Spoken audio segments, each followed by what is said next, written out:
Well, folks, welcome to the 700 Club. If you like theater, watch what happened in the Oval Office yesterday. It was unbelievable. The president faces off against Nancy Pelosi and Chuck Schumer, and he says, look, I want you to know, Chuck, I'm telling you right now, I'm going to shut the government down unless you give me this border security. Now, ladies and gentlemen, I want to show you the numbers. I think you need to understand what they're talking about. The budget of next year for the federal government is $4.4 trillion. That's the budget, okay?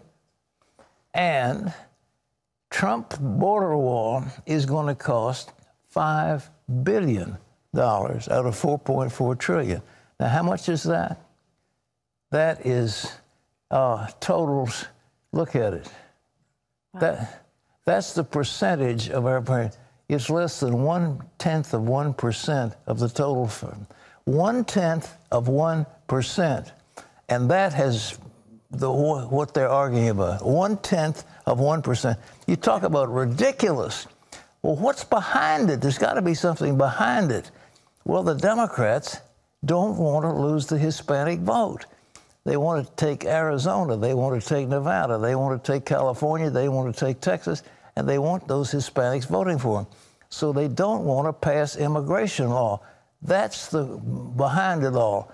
Trump realizes that in order to have comprehensive immigration, you first got to shut off the flow of immigrants coming in. They're flooding into the border, flooding in, trying a whole army trying to storm the border.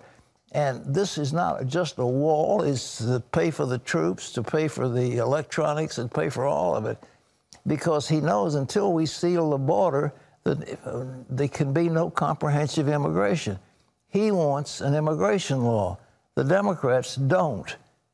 So they're fighting over less than 1%. Isn't that ridiculous? I had no idea it was that little amount, and it is ridiculous. Well, it's $4 trillion, for heaven's sakes, and then he's talking about $5 billion. It's peanuts. It's a rounding error. It's nothing. But that's what they're fighting over. He needs a little bit of money, but now Trump wants to show his base, I'm going strong. But I tell you, shutting the government down before Christmas, oh, my word, checks don't go out to people. I think what they're saying is the large part of the federal budget is already funded, and therefore this will not affect it. I'm not sure about all that. But nevertheless, that's what we're talking about, ladies and gentlemen. And before Christmas, doesn't that make you sick at your stomach? It does me. For heaven's sakes, why don't the Democrats want, to get something done about immigration? We've got all these immigrants, and we showed you the other day that they're about 60% of all the illegals are on welfare. On welfare, it's 4.6 million people who come to this country illegally who are now getting welfare checks. Who needs that? No country can stand that. The French are fighting over some other stuff. The Germans wanted to kick out Angela Merkel on account of immigration. This is a situation where the people from the third world are storming the gates of the more established countries because it's a better way of life. Well, that's what we're dealing with. But isn't that shocking? It is shocking, Pat. Well, the funding for a border wall touched off a dust-up in the Oval Office yesterday. As Pat mentioned, Nancy Pelosi, Chuck Schumer came to discuss avoiding a government shutdown, but the meeting quickly became combative when the topic turned to border security. Charlene Aaron has more. The first meeting between the president and Democrat leaders after the midterm elections quickly turned confrontational over the president's border wall, raising concerns if the two sides can reach an agreement to avoid a government shutdown. White House did you say Trump? A tense and unprecedented meeting inside the Oval Office. You have the White House, you have the Senate, you have the House of Representatives, you have the votes. You should pass it. No, we don't have the votes, Nancy, because in the Senate we need 60 votes. No, but in the House. And we don't have. The main points of contention, border security. President Trump insisting he's willing to let the government shut down if Congress doesn't approve full funding for his southern border wall. So the wall will get built, but we may not have an agreement today. We probably won't. Trump wants $5 billion for his wall. Democrats, though, are offering only $1.3 billion. Pelosi says the government is not worth shutting down over a border wall fight, but President Trump didn't budge. I am proud to shut down the government for border security. Representative Pelosi lamented the public squabble, but the president disagreed. This is the most unfortunate thing. We came in here in good faith, and we're entering into this kind of a discussion in the public view. But it's not bad, Nancy. It's called transparency. The confrontation highlights the new reality in Washington after Democrats took control of the House in the midterms. CBN News' Jennifer Wishon says the border wall battle is the president's first indication of what the next 2 years will be like. It's going to be very hard for him to get it through Congress simply because Congress, the Democratic House, the new House coming in, does not want to give the president anything that he can celebrate and campaign on in 2020. The president said if Congress won't build the wall, he might use the military to do it. Later, Pelosi and Schumer told reporters that after the cameras left, they proposed a package of bills to keep the government running. We hope he'll take it because a shutdown hurts too many innocent people.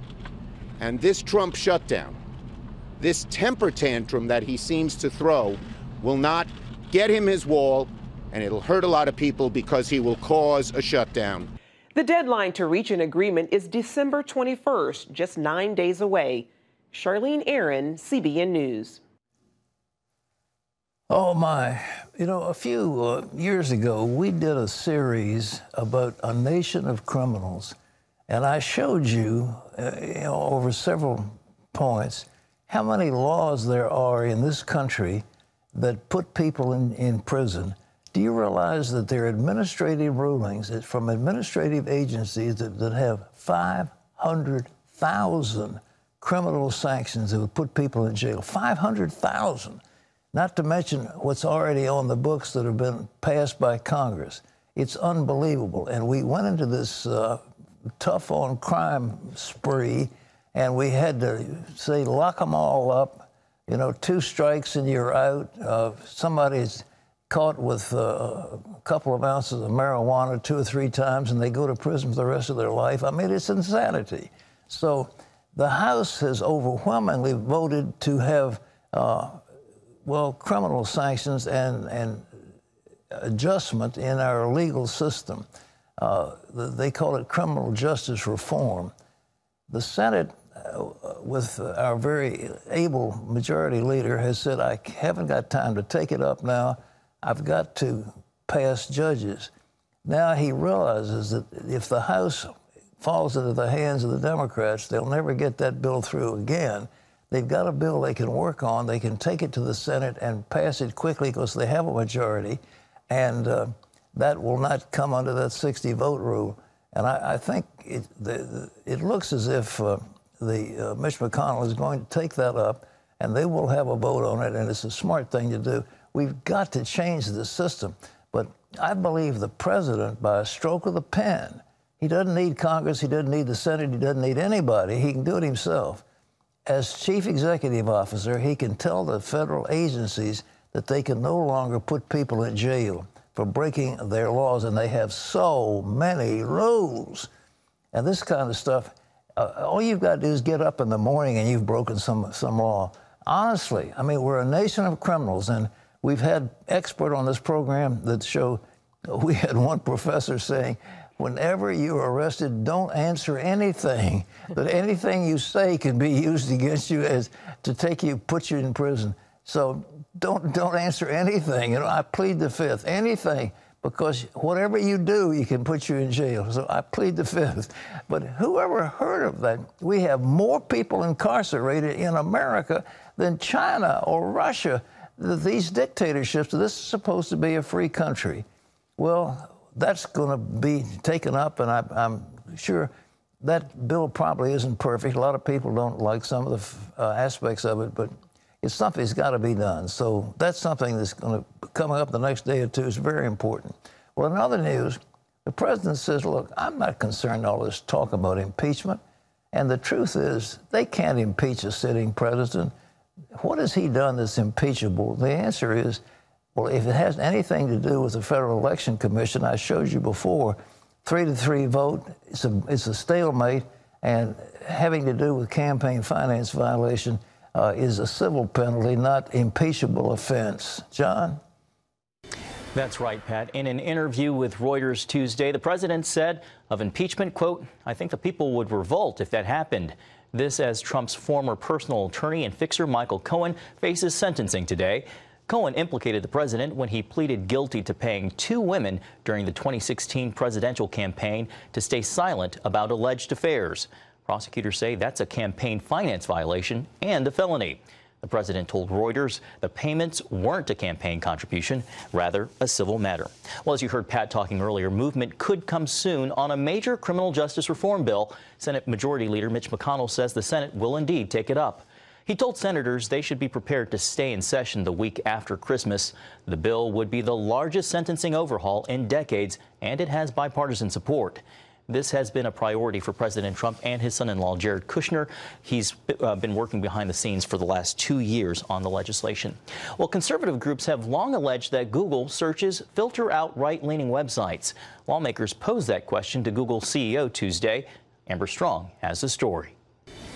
Are America's technology companies serving as instruments of freedom or instruments of control? All eyes were on Google Tuesday as members of Congress hit the search button, hoping to find answers over the tech giant's political leanings and privacy concerns. Google is able to collect an amount of information about its users that would even make the NSA blush. Google CEO Sundar Pichai sat for several hours before the House Judiciary, hoping to calm their concerns. We go to great lengths to protect their privacy, and we give them transparency, choice, and control.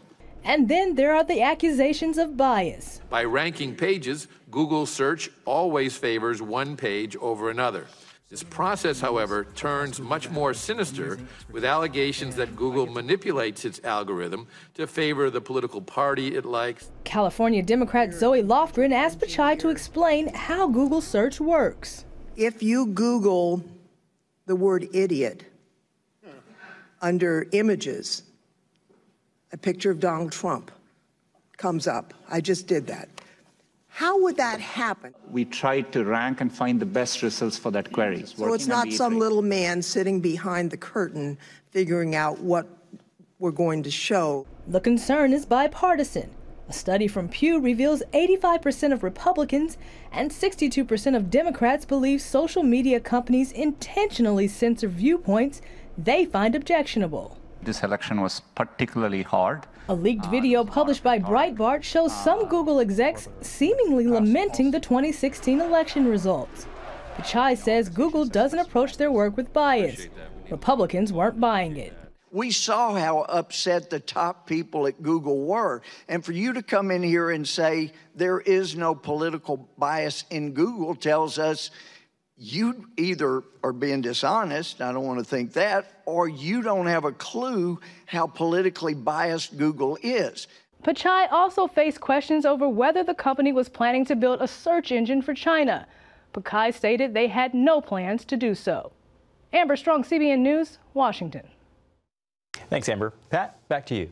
You know, I was talking to our producer earlier today, and he said, you know, these media companies have more power than Standard Oil did under the height of its growth when it was a huge monopoly controlling the oil of the nation. They have enormous power. Google just came from nothing. I mean, when I was working with a firm in Silicon Valley some years ago, Google had just come on the scenes, and it was just a few smart guys coming together. And the next thing you know, they are a giant. Same thing with Facebook. It was a bunch of people in a Harvard dorm room that put together this Facebook. Now it's this gigantic thing around the nation. And they have grown so incredibly fast, and they have enormous power, and the ability they have to now screen what people do, how often they watch, what their choices are about buying. They have databases that are just incredible. And without question, there needs to be some kind of federal oversight of it. And Congress is dealing with it. I mean, they've had enough of this stuff because there is no doubt that they have been biased against conservatives. Oh, no doubt whatsoever. Yeah, something. Yeah, I can't wait till something happens. Well, isn't that amazing, though? I mean, how much they empower Google. I mean, Google, it was nothing. I mean, 10 years ago, it was kind of like nothing. But these geniuses have come together, and it has grown so enormously fast, and it is so powerful, and their search engines are so pervasive that there needs to be federal control. I mean, not control, but at least oversight so that they don't abuse this enormous power they have.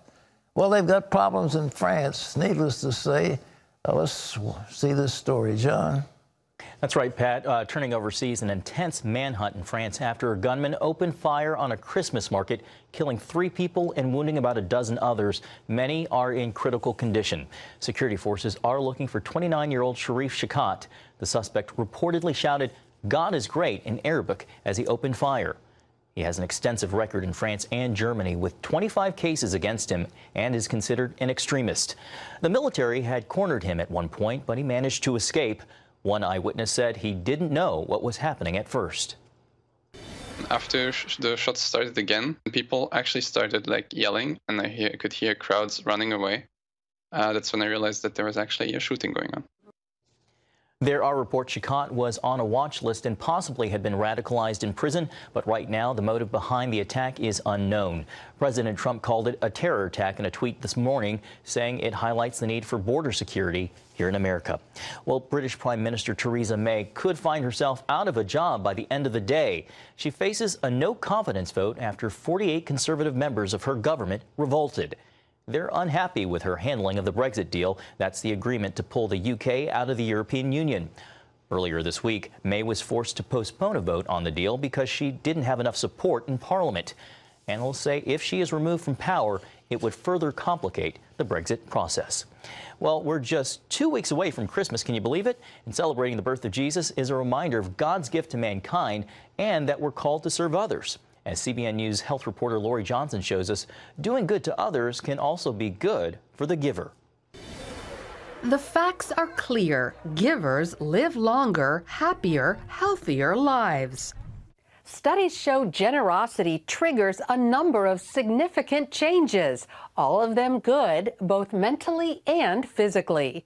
Here at the world-renowned Cleveland Clinic, Dr. Michael McKee develops ways to enhance the inner healing response of patients. There are tremendous health benefits to giving. Stress leads to illness, and Dr. McKee says giving can reverse the deadly effects of stress. It doesn't matter whether you give time or money, or if it's to a loved one or complete stranger. Well, we know that the giving tends to reduce blood pressure, slow heart rate. Again, giving reduces stress. It reduces depression. Researchers from the National Institutes of Health studied MRIs of people who gave to various charities.